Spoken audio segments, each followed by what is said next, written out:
On the third anniversary of the sneak Jap attack, Admiral Chester W. Nimitz addresses officers and men and civilian war workers of Pearl Harbor.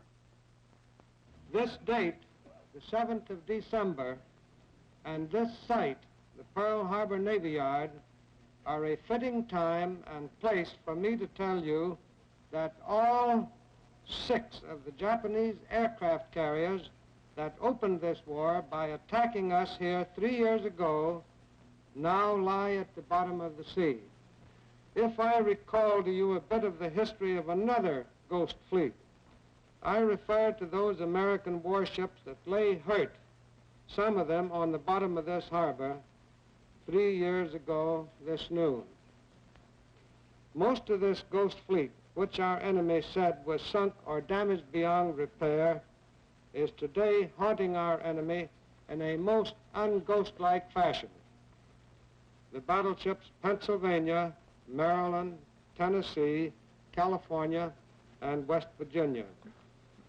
That list will seem ironic to the Japanese Admiralty because if you add to these 5 the name of the Mississippi, you have the exact list of battleships that lined up across Surigao Strait shortly before dawn on October 25th and sent all 8 Japanese warships opposing them to the bottom. Citing certain cruisers and destroyers by name, ships sunk or damaged at Pearl Harbor, Admiral Nimitz expressed great pride in the fact that most of these ships have been sent back into action. Others, he said, were used as parts or even scrap for building and reconditioning units of our fleets. The job is not finished. The road to Tokyo is long and arduous, and we must tread it together all the way. Until that day, however far distant, when Japan shall cease to exist as a threat to our civilization, I have but one message. We must all carry on.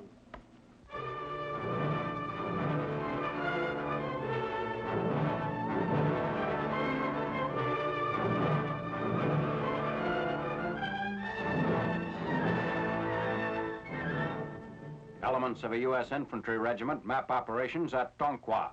Part of the Mars Task Force, they set up defensive positions at a point 65 miles south of Bamo and 120 miles north of Mandalay. The task force marched through 200 miles of dense jungle before coming into contact with the enemy in mid-December. At the time these scenes were photographed, last Japs were still dug in outside TONKWA. Men of Weapons Platoon, Headquarters Company, 2nd Battalion, prepare a position for emplacing a 4.2 mortar. The logs are from wrecked native huts. Enemy troops in a rice paddy are subjected to the mortar fire.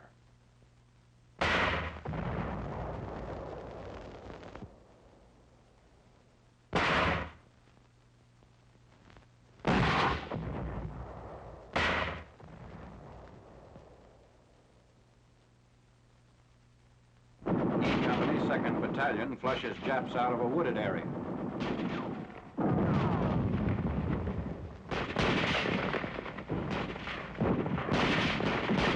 The sustained fire forces the enemy into an open field.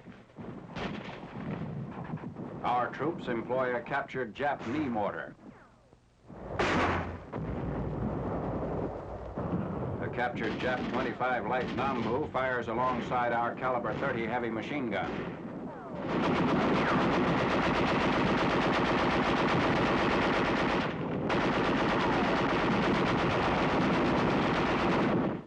As the firing ceases, patrols cautiously reconnoiter the area and find many enemy dead.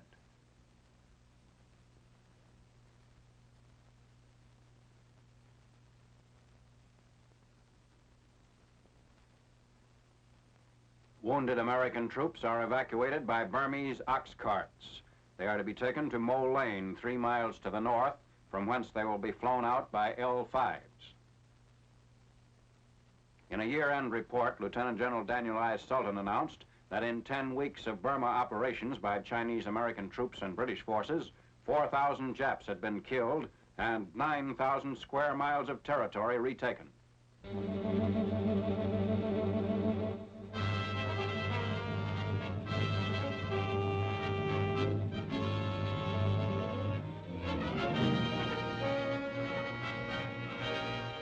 The XC-97, an Army Air Force's answer to problems of long-range, high-volume transportation.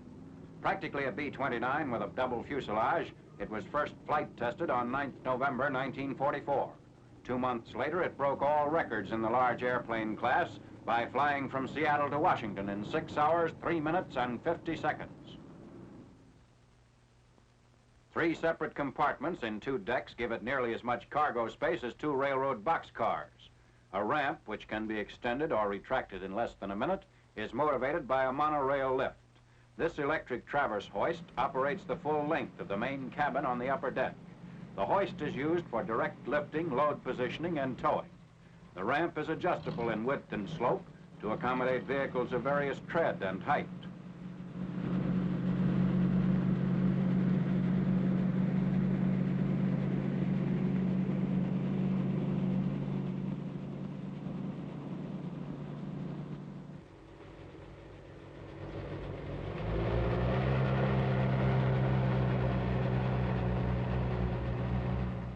The entire fuselage is pressurized to maintain 4,000-foot atmospheric pressure up to 22,000 feet.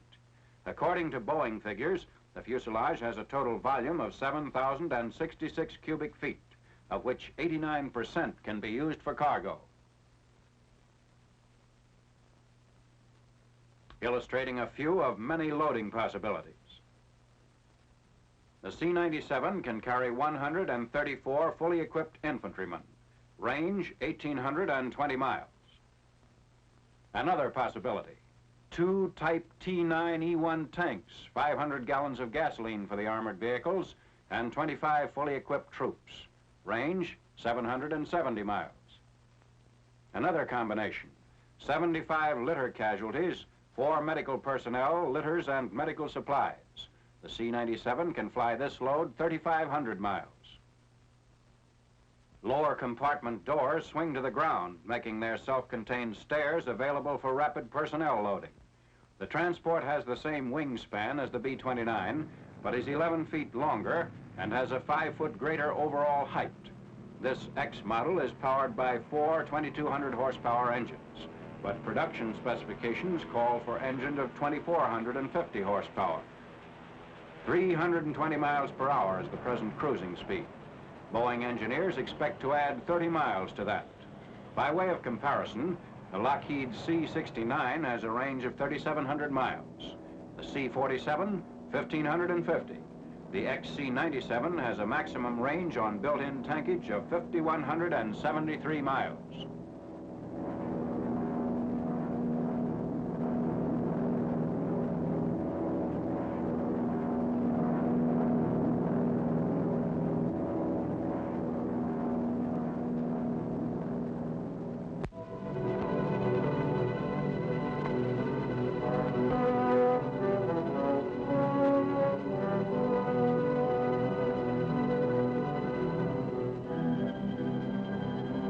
Coast Guard operation. Objective, to destroy Nazi radio and weather reporting installations on the northeast coast of Greenland. Lowering a scout plane for reconnaissance. At one point, when an enemy trawler was sighted, a 70-mile chase through great ice floes ensued as the Nazi vessel twisted in intricate maneuvers to escape. Out of a task force of 4 cutters, 2 chased the fleeing vessel, the Northland and Storus shown here. Guns opened fire on the German trawler.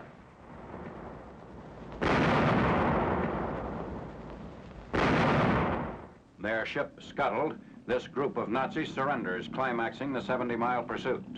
Included among the prisoners were 8 officers and 20 enlisted men. The Coast Guard mission began in July 1944 when the Greenland Sledge Patrol, composed of Danish nationals, discovered evidence of a Nazi station near Cape Susi. These Navy films were taken during more than 2 months of operations through ice-packed waters.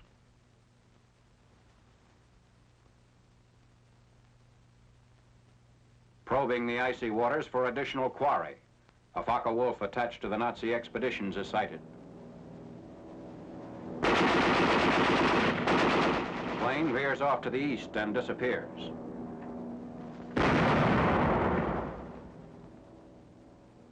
Our position is 800 miles below the North Pole. Boats are lowered for a dawn attack on Little Caldaway Island. The 2-platoon force of sailors is from the cutter East Wind. Their objective, a Nazi radio and weather station, source of valuable weather gathering data transmitted to Berlin for use in operations throughout the Northern European theater.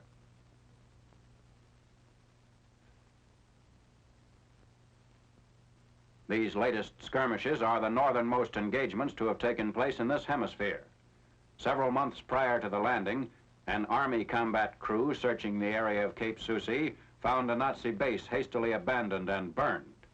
Caldaway's base, however, was found intact.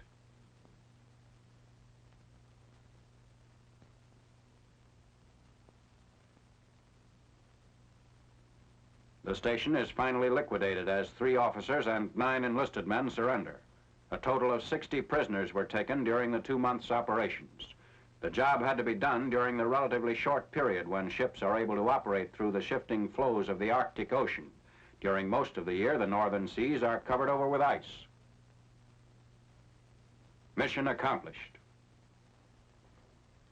Northern Europe's weather originates and moves eastward from here, so the Nazis had equipped this valuable base with a large amount of scientific and radio equipment, which is removed to the cutter East Wind.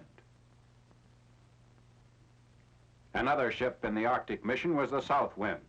The cutter Northland made the first American capture of Nazis September 1941. Destroyed in the current operation were 3 German expeditions.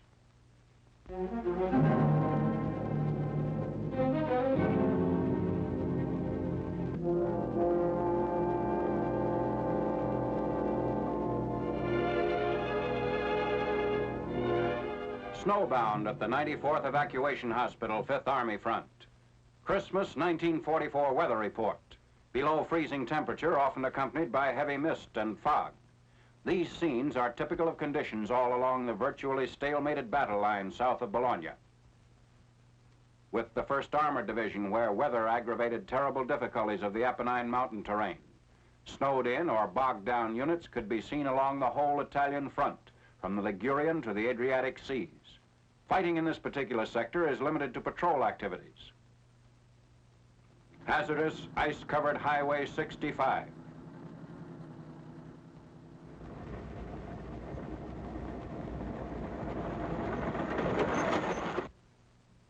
Gravel is strewn in an effort to make the roads less hazardous, but all up and down highways crossing the Apennines, traffic by day and by night is a constant strain on drivers maintaining the supply lines.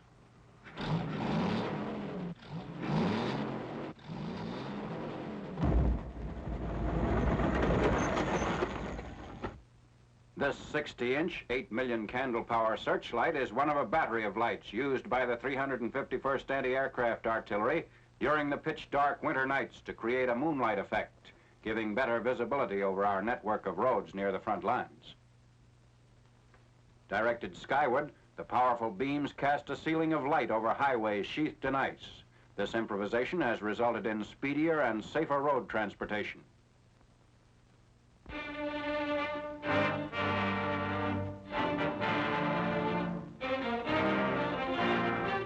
Winter holds a firm grip everywhere along the European fronts. Here on the German frontier, in the Ardennes during the Battle of the Bulge, and in Italy, our troops face not only the Nazis, but also a second enemy, trench foot. Medical surveys reveal that while great strides have been made toward care and prevention on the part of the individual soldier, trench foot still constitutes a major menace. Second only to the hazards of combat are the hazards of exposure to the continent's snow and mud. Medical stations behind the lines are filling up with a variety of casualties directly attributed to the weather, including serious frostbite. But most pressing are the cases of trench foot, a very painful condition that sometimes results in the loss of a part or all of the feet. Continued exposure to cold and mud in wet trenches or foxholes with restricted movement and wearing of wet socks and footgear for many days without change are typical causes of this disability.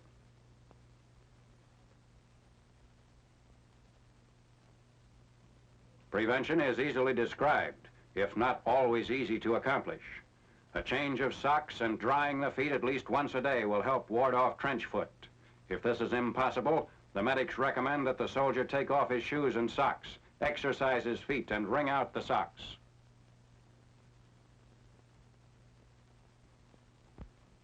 Trench foot can have prolonged effects. Even in less serious cases, the feet may be very tender and painful for a long time.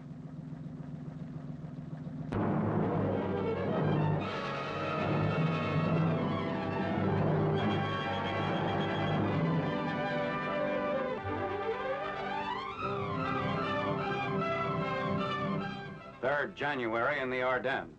Heavy fog blankets the northern flank of the Bulge as Lieutenant General Courtney Hodges' First Army begins a general offensive against von Rundstedt's Belgian lines. This bad break in the weather deprives our forces of bomber support and curtails all aerial observation. Biting cold, snow and rain turn to ice, play havoc with supply routes and delay deployment of armored units. Tank treads skid like skates. Faggots are used to give better traction.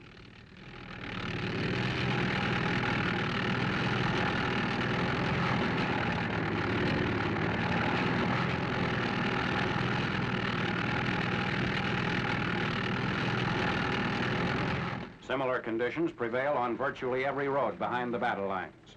According to reports, some of the motorized equipment slid into roadside ditches, often tearing down telephone lines as it went. But despite the worst weather of the winter, General Hodges' counteroffensive gains momentum. The veteran 82nd Airborne Division moves along a 5-mile front. Units of a parachute regiment attack German positions in wooded country near Arbrefontaine, 9 miles southwest of Stavelot.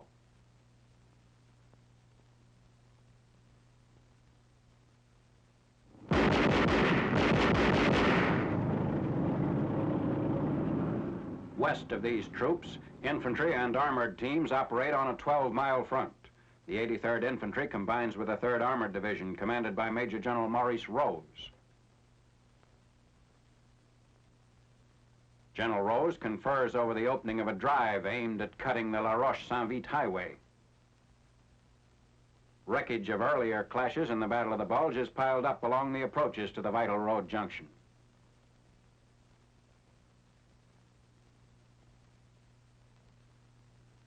An infantry patrol brings in a group of German SS men and paratroopers captured in ground fighting just ahead of the armored column. Several prisoners wear items of GI clothing. This one has our leggings. Another wears a pair of OD trousers. At La Fosse, Belgium, men of the 2nd Armored Division move through the streets on the double as the enemy attacks. The 2nd Armored is teamed with the 84th Infantry on the right flank of the sector. A tank also takes cover. The two-pronged advance is down the Manaille-Oufalise-Bastogne road and further west toward La Roche.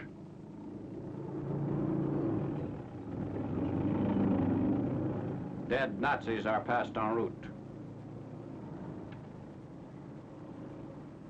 The remains of tank weapons and tanks, destroyed by the Allies as a precaution against their recapture by infiltrating enemy patrols. All of this equipment is beyond repair after point-blank hits by a tank destroyer at Champs, Belgium, 3 miles northeast of Bastogne. Supreme Headquarters estimates that up to 11th January, the Germans lost more than 600 tanks and assault guns in their Belgian campaign. On the Luxembourg half of the salient, the 35th Division attacks a large fortified house.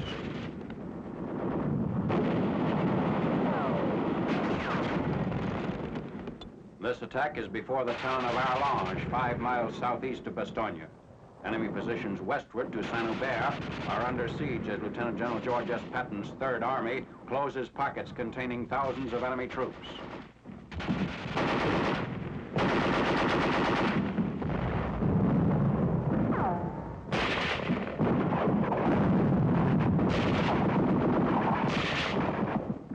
As the firing ceases, a wounded Nazi lies in a foxhole.